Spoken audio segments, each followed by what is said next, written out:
What would have been different about that day? If instead of only one man being able to go out, what would have been different if everybody in the army had had the same mind as David did? If everybody in the army would have had the same train of thought that David had that day, what a different story would have been written that day when the Philistines stood there that day and tried to intimidate the armies of God.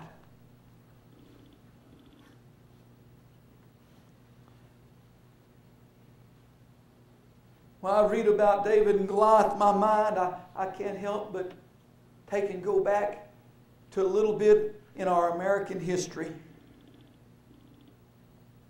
As I think of the fact of one man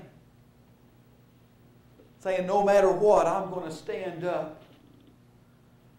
One man saying, no matter what, I'm going to stand up for what is right.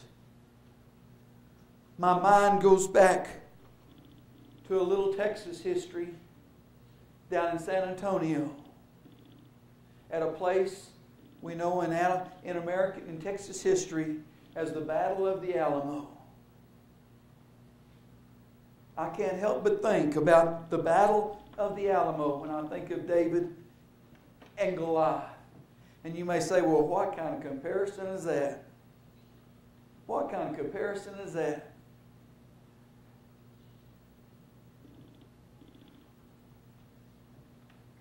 As we studied it in school, I tried to find out a little bit more about the man that this guy decided whenever they drew the line out and they began to explain to him. They told him, said, everybody here, it's a lost cause. Up front, they told him, said, it's just a matter of we're going to fight to the death.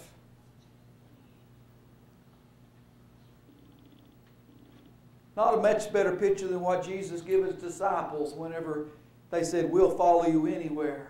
And Jesus began to tell them that if you follow me, it's going to cost you.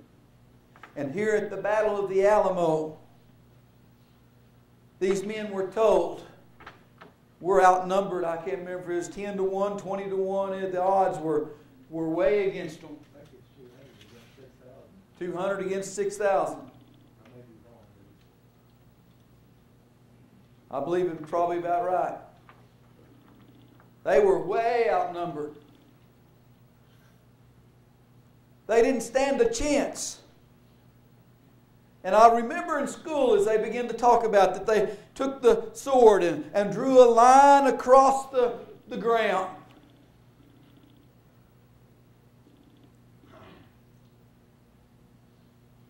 And the call that went out said that if you're ready to die for this battle, what they were saying is if you're going to take and give everything that you got, step across the line. This isn't no play war. This isn't something we're going to walk out with any great medals about how heroic we were. If we do, we'll never see them. But they said it's important that we fight this battle and hold it as long as we can. And they said that there was one man.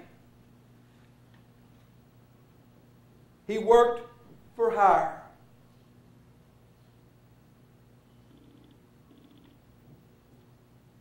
And he decided that night that if there wasn't going to be a paycheck involved in it, he best be moving on. And so they let him out at night. And he went through the enemy lines. And they had one man that deserted and left the Alamo. The reason I think about that, and I think when I think of David and Goliath, is because These men were dedicated to the cause.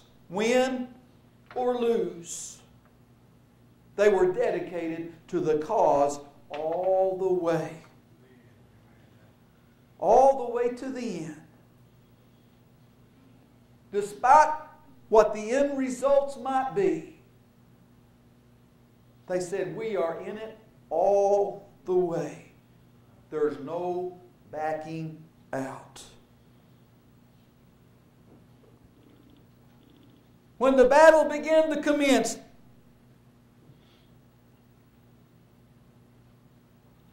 Sanahan and his armies would scale the walls, and the men inside the Alamo would fall back to their next line of defense. They would break through that line of defense, and these men would fall back to their next line of defense and continuously fought bravely to the very end. I believe it was Bowie, they said, was not able to get into the fight. But he lay in a room armed with 2 pistols, waiting for the opportunity when they finally made it to his room to kill him.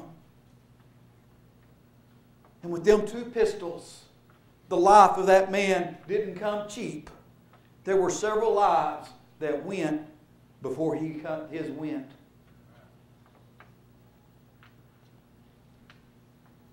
I oftentimes have wondered, they come and give everyone in there an opportunity. If you would like to leave, you can leave. And the more I began to think about it, I realized that what they were saying was they began to realize that if one man began to show fear and begin to run in this battle, there was absolutely zero chance to win the battle. If one man began to run and he began to flee and he began to back up on his responsibilities,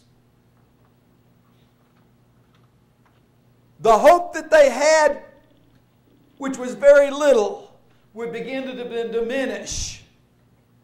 And the strength would begin to fall apart. Because a chain is only as strong as the weakest link in it. It doesn't matter how big all the rest of the links in a chain are. If there's one link that has got a crack in it, it maybe is not up to par to the size of the rest of them. You'll eventually, it doesn't matter how heavy it is, it can be 1,000 pounds, but you've got the wrong size link in it anywhere. And it begins to fall apart. And as they began to prepare for that battle, their concern was not the fact that they might lose a man. Their concern was, we have got to have a chain that is working together, that is strong, and nothing can penetrate it. Nothing can break it apart. We're together and we're going to fight it everything we got, tooth and nail, all the way to the end.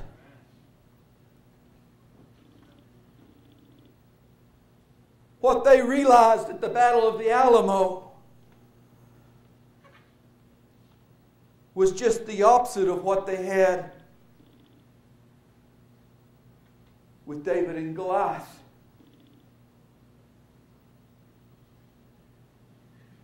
When you take in consideration that one weak link can mess things up, it's understandable that it was probably best for David to go out on the battlefield by himself. Because he had a whole bucket full of weak links with him. It was to David's best interest to say, never mind, boys, I'll take care of this myself.